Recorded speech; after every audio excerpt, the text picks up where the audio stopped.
घाटंजी तालुक्यामधील शेतकऱ्यांच्या हितार्थ विविध मागण्या घेऊन 3/11/2025 पासून शेतकरी नितीन राठोड हे तहसील कार्यालयासमोर आमरण उपोषणाकरिता बसलेले आहेत। यावर्षीचे अतिवृष्टीचा फटका शेतकऱ्यांना बसला। यावर शासनाने दिवाळीपूर्वी शेतकऱ्यांना हेक्टरी मदत जाहीर केली, मात्र घाटंजी तालुक्यातील तहसील विभाग व संबंधित अधिकारी लोकप्रतिनिधी यांचे दुर्लक्षित धोरणामुळे अतिवृष्टीबाधित शेतकऱ्यांना अद्यापपर्यंत कुठलीच मदत मिळालेली नाही। घाटंजी तालुक्यामध्ये शेतकऱ्यांना पीक विमा मिळालेला नाही। टिपेश्वर अभयारण्यालगतच्या शेतकऱ्यांना वन्य प्राण्यांपासून नुकसान होत असताना सुद्धा नुकसान देण्यास शासन पूर्णपणे टाळाटाळ करते आहे। अतिवृष्टी होऊनही तालुक्यातील शेतकऱ्यांची पूर परिस्थितीने शेतमाल नुकसान दाखवताना तालुका अधिकारी वर्गाच्या दुर्लक्षित धोरणामुळे शासनाचे आश्वासन केवळ कागदावर असून प्रत्यक्षामध्ये कुठल्याच शेतकऱ्यांना आर्थिक लाभ मिळालेला नाही।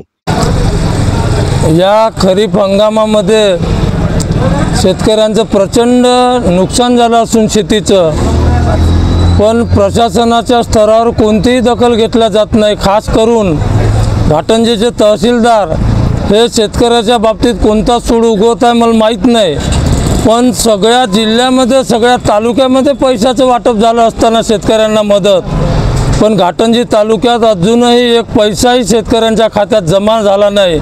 मी घाटंजी तालुक्यातील जे प्रशासन आहे, कृषी विभाग असो महसूल विभाग असो, याचा तीव्र शब्दात जाहीर निषेध व्यक्त करतो।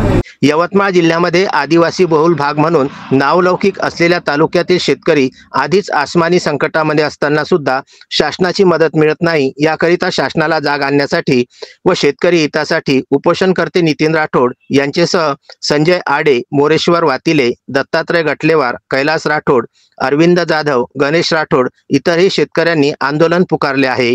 लवकरात लवकर शेतकरी हितासाठी मागण्या मान्य न झाल्यास या आंदोलनाला उग्र रूप देण्यात येईल असे उपोषणकर्ते यांनी सांगितले आहे। मी शेतकऱ्यांच्या मागण्या घेऊन तहसील समोर जो उपोषणाला बसलेलो की आज एक म्हणजे एवढं या घाटंजी तहसीलचं विशेष म्हणजे यवतमाळ जिल्ह्यामध्ये पूर्ण तहसीलमध्ये पैसे मिळालेले आहे। अतिवृष्टीचा हा खास मुद्दा पहिला आहे आणि हा मुद्दा म्हणजे आपण घाटंजी तहसीलदारांना वारंवार सांगत आहे, पण काही शासनाचे आणि काही लोकप्रतिनिधी हे लोक अतिवृष्टीचे पैसे आलेत म्हणून फेक मेसेज सुद्धा टाकत आहे आणि तहसीलमध्ये आम्ही गेलो तर तहसीलदार सुद्धा म्हणत आहे आज पैसे टाकतो, उद्या पैसे टाकतो।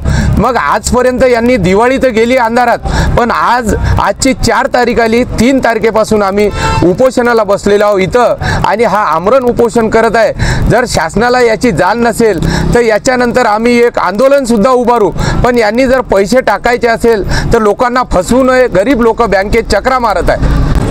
याबद्दल कर्जमाफीचा जो हा उद्देश आहे, कर्जमाफी आहे, CCI मार्फत खरेदी आहे, बांधकामांचं हे आहे आणि हे जे 7 मागण्या आहे माझ्या 1 ते 7 मागण्यापर्यंत जंगली जनावरांचा मोठा हैदोष आहे, त्यांना 90% आज माल आपला पूर्ण खाल्लेला त्याच्यामध्ये तार कुंपण मिळावं असं एक वनपरिक्षेत्र यांच्या मार्फत तहसील मार्फत हे सुद्धा मागण्या आहे। त्याच्यानंतर घाटंजी तालुका अतिवृष्टीग्रस्त आणि ओला दुष्काळ जाहीर करावा ही मेन मागणी आहे, पण अतिवृष्टी आजपर्यंत जाहीर करून सुद्धा पैसे मिळाले ते ऑगस्ट महिन्याचा आणि सप्टेंबर महिन्याचा काही फरक आहे त्याच्यामध्ये।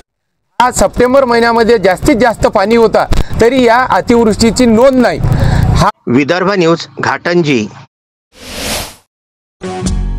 श्रद्धा फैमिली शॉपिंग में जाएंगे हम सभी, साड़ियों की नई डिजाइन देखो यहीं से लाएंगे।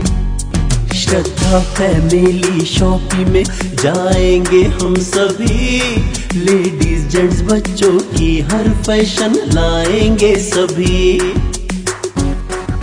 फैशन के सफर में आप भी आगे ही आगे बढ़ते चलिए, क्योंकि विजिलैंड का सबसे बड़ा आलीशान भव्य showroom Shraddha family shopping and mall, Vijiland complex, Nandgaon Peth, Amravati.